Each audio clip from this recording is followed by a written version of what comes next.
Fee pushed open the door and stepped into the dingy tavern known as the Silver Baron.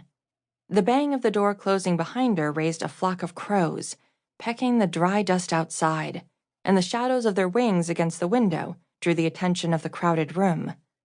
Suspicious faces peered at her over pewter cups of dark wine and the scraps of finished meals. Fee pulled her hat down over her eyes.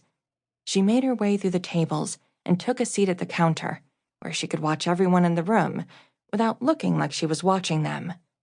She had business here today, the kind that might attract unwanted attention. "Lemon tea, if you have it," she said, catching a barmaid by the elbow. The dark-haired woman sashayed away with a clipped, "M'lord."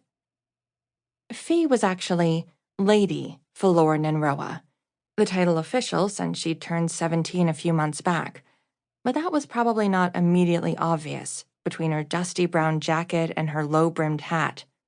It kept the sun off her face when she was traveling, and also, apparently, was not terrible for keeping a low profile. So far, no one in Darfell had recognized Fee, but it was only a matter of time. She slid a creased map out of her pocket and onto the bar, then snatched it up again as the serving girl clanked down her cup so hard tea sloshed into the saucer. Carefully, she unfolded the map to reveal the torn scrap of parchment hidden inside, the real reason she had come to this tavern.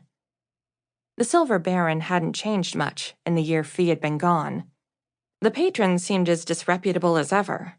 A hard-faced woman played chicken with a quick silver dagger, stabbing it into the scarred tabletop between her spread fingers, and a raucous game of dice was punctuated by harsh barks of laughter and the clink of money changing hands.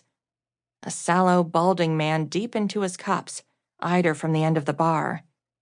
Toward the back were private enclaves, hidden behind thick, wine-red curtains, for small gatherings of nobles and those who didn't want their faces known. No one stood out, but then Fee didn't know who she was looking for. She slid the scrap of parchment into the cup of her palm, frowning at the messy scrawl. "Meet me at the Silver Baron at sundown. I have an offer you can't refuse." No signature. The note had been slipped under her door at the Iron Lantern Inn, where she'd been staying the last 2 days. Her first instinct, probably her best instinct, had been to pack up and leave town. But every time she reached for her travel bags, she found herself lifting the note instead, studying the puzzle it presented. Who knew she was back in Darfell? And what did they mean, an offer you can't refuse? Fee drummed her fingers against the counter, staring at the black fingerless glove on her left hand. The crumpled map was scratched with harsh X's, drawn in her own frustrated hand as search after search failed to turn up what she was looking for. Following a mysterious note to a place like the Silver Baron was an act of desperation.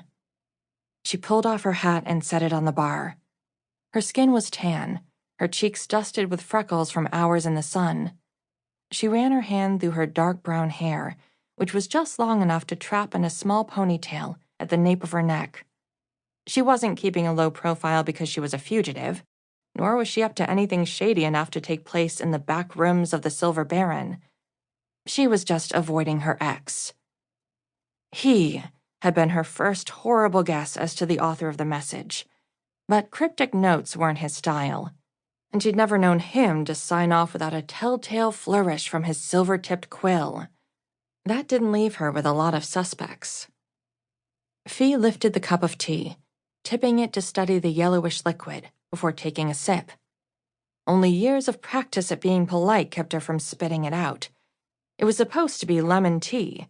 It tasted more like an old lemon rind, steeped in a bucket of rinse water.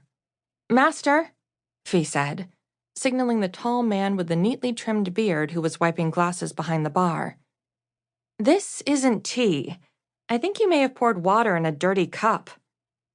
The man's expression said, that's what she got for ordering tea in a place like the Silver Baron. "I can throw it out for you, free of charge." Fee snorted. She'd spent the last year in the coastal nation of Passare, where exotic teas and spices had come in from the ports every day.